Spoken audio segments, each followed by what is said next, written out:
Hello, in today's video, I'm going to show you what it takes to save $1 million. And most people never even dream of saving $1 million. I'm sure most people think that saving $1 million is an impossible task. It's impossible. And I'm going to show you that with $3,000, starting with $3,000, and saving $100 every month for 40 years, I'm going to show you that you can reach $1 million. Uh, 40 years, I use 40 years because, most people start working at age 20 something. And after 40 years, you're going to be 60s, in your 60s. So 40 years later, you reach 60 and you can retire on an income or on a saving of $1 million. And of course, that's not what really happens in real life. A lot of people reach their 60s and find out, oh, I have too much expenses and maybe I have too much debt and I don't have enough income, and now I can't retire because I don't have enough money. So anyway, let's take a look at the numbers, and we're going to start with $3,000 because that's the minimum required to invest in a mutual fund at S&P 500 index fund. A very cheap one is the FXAIX. It's got a expense ratio of just 0.015%, and that's enough to get you into the S&P 500. Okay, and we're going to do a monthly contribution of $100. Okay, and we're saving for 40 years. And obviously, the time is the biggest factor. Like, if you wait, 20 years before you start saving, then of course you're going to be at a real disadvantage. If you wait a long time, you're going to have to increase your monthly contribution, or you're going to have to increase the initial investment amount to reach $1 million. And the estimated interest rate, okay, the way I got this number is I looked at the actual interest rate from the S&P 500 from July of 1979 to July of 2019. That's 40 years of investment returns, and on paper it's only 8.794. But yeah, this is the number that you hear on the news. The stock market went up whatever percent, went down whatever percent, and in the end, this is the number just by itself. But the S&P 500 has a little bit of dividends. Right now is only 1.4%, but that's 1.4% on top of whatever the S&P actually returns. So after 40 years, that number is 11.682% rather than 8.794%. So we're going to put 11.682 into our interest rate. And we're going to calculate this. And yes, so by year 40, we have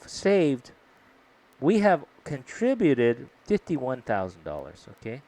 Which is a pretty good amount, but that's nowhere near. That's not even enough to buy a really nice car. Um, but thanks to compounding interest, our total income, our total saving is now $1,091,953.84. That is a huge increase, over $51,000. Okay, that's huge. It's a huge increase, over 51,000.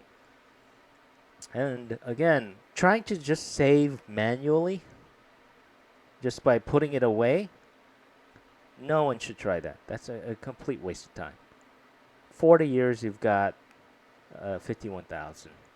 And if you had put it into the stock market, the S&P 500, you would have 1,091,000 instead. So, okay. So I'm going to show you that just the smallest amount of costs right now that you can cut out and save instead into the S&P 500 is worth a lot more than what you even imagined. So it's it it's a good idea to calculate these costs because you know you're not aware of how much money saving $2.50 every day is worth. So let's do that. So let's say you drink Starbucks coffee and you buy it Monday through Friday. I'm not even going to count Saturday and Sunday, so we're not even going to count the weekends. So you buy it at I'm going to guess the price is $2.50. I don't know the actual price. But anyway, every month that is $2.50 times 5 times 4 weeks, and that is $50. So let's go back to our calculations, and we're going to add $50 on top of the $100. All right, let's go back, and we're going to change this amount to $150 over 40 years. That's unchanged. The interest rate is still unchanged. And now, just cutting out $2.50 every Monday through Friday for 40 years is equivalent to $1,513,359.30, or a difference of $421,405. Okay, that's just from cutting out coffee every day and instead using it to invest in the S&P 500 for 40 years. Well, I hope that this inspires you to plan and save plan to save $1 million, because it really is not as difficult as you think it will be. It just requires a lot of time if you're on a very low income. If you're on low income,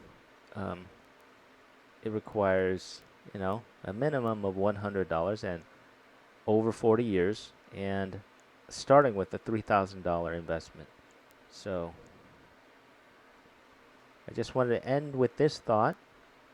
You can become the master of money when you need it the least, or you will end up a slave to money when you need it the most. So that's the catchy phrase that I came up with when I was thinking about this topic. But realistically, I think a more realistic description would be you can voluntarily become a slave of money right now when you need it the least, so that you can become the master of your money when you need it the most.